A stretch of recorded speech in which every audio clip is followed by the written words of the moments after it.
But why do we use all that said, right? I just really kind of trash talk social media right there. But what I wasn't really commenting on social media alone. I was commenting on the absolute necessity to have it plugged into a real world thing. So why do we use it? We use it to reach our supporters. We use it to reach new people. We use it to spread our message. We use it to get people to attend and show up to events. We use it to bring in new volunteers. We use it to raise money. We use it to a lot of things, right? So how should your campaign be using it? Um, the most important thing for social media for most third party, smaller independent, campaigns and operations, um, is the most important thing in that small to doing social media long term is organic growth, right? We've got to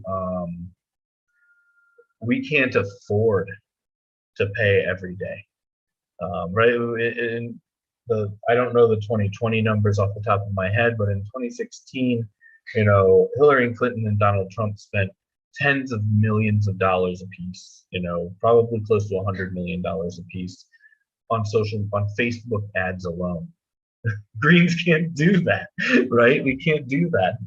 We can't pay for access. We can't pay to get our out there. So what we really need to focus on is consistent quality content, right? Putting things out there every day. I'll get into the specific platforms in a minute, but especially Facebook, they're going to punish you if you miss a day.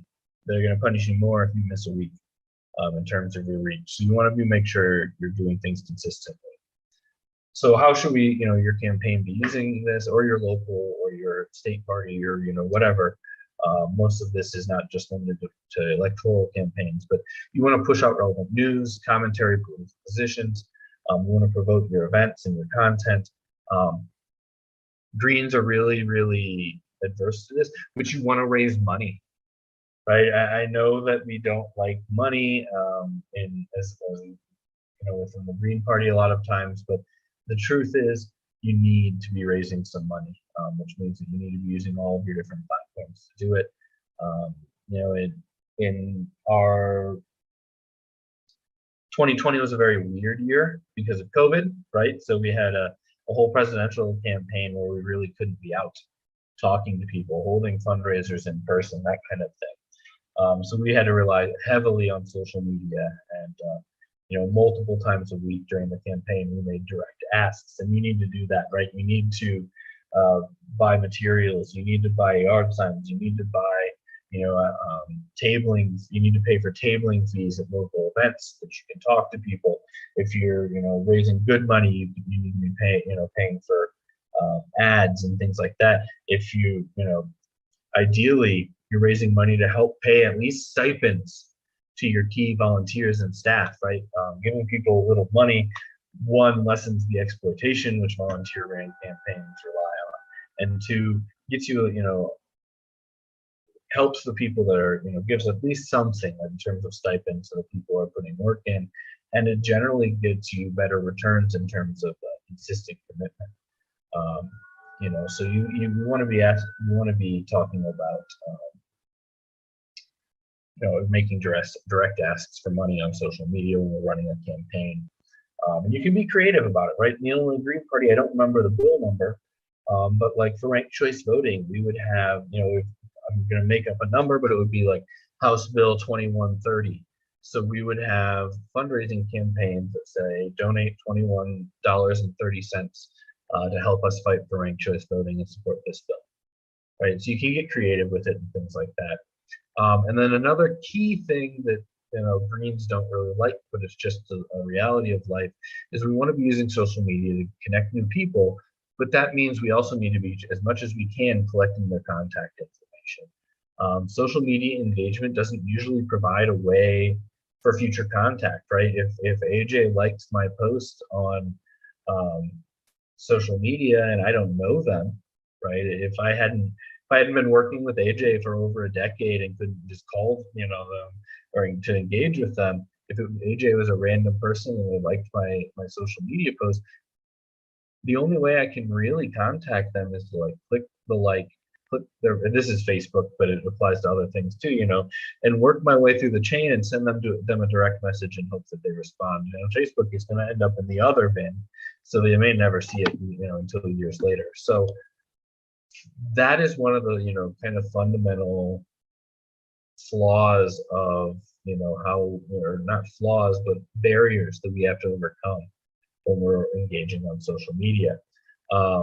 It doesn't provide a consistent way to contact them. So if someone finds us on social media and that's all they do, it's hard to get those 7 touches. And as a campaign, as a party, you need to continuously try to reconnect with voters, with supporters, with constituents, which means we need direct contact information, right? So to do this, you can use things like petitions, surveys, mock ranked choice vote, as Greens having mocked RCV votes to kind of educate people on how it works, but also to get their email or their phone number or their address so that you can then go out and knock their door and have a deeper conversation about RCV and why we need to vote for you as opposed to your opponent. And then once you get that contact information, you can engage in other ways. I think most people realize this by now, but the overwhelming majority, and I'm talking probably like 99% plus of online petitions are never delivered to anyone. They don't get sent to anywhere. There might be like a press release where the organization involved said they collected this many online petition signatures. In some ways that's justified, right? They're not really confirmable as real people, as actual members of the community that we're speaking of, and that kind of thing. But the majority of them are just to get your contact information, right? When you get that move on, petition to save whatever it's about, one, it's almost always going to be an emotional appeal. But if you sign that petition, don't wonder why Democrats are now emailing you. Because you gave MoveOn.org your contact, and they are essentially a Democratic Party front group, and all that contact information goes straight in there, right? So that's what petitions are for. And it's not all nefarious, right? If I want to organize around ranked choice voting in my community, I can put out a petition or a survey that says, do you support ranked choice voting? Sign this, or would you like, tell me what you think about ranked choice voting. That then provides me the ability to start organizing locally, right, with new people. I've got 100 people who signed this. Let's call a meeting. Let's send them all, an invite. Let's see who shows up, and we can start, going from there. So we need to make sure that we're using these. A key part of our social media strategy is collecting contact information from new people. Like, it has to be a key part of our strategy. I know petitions in 2016 for Jill Stein made up about 30% of their of that campaign's new contacts. So they were getting a lot of people, not just through signing up at events because they could have campaigns in 2016, but they were getting people by saying, sign the petition to support student loan debt, and things like that. And I can say for 2020 with Howie, I don't know the exact percentage or anything like that, but a large number of our new contacts came through petitions, came through issue surveys, things like that. So came through downloading the ebook, right? That's another tactic that you can use to kind of get contact information, is to provide a value, to provide something in return.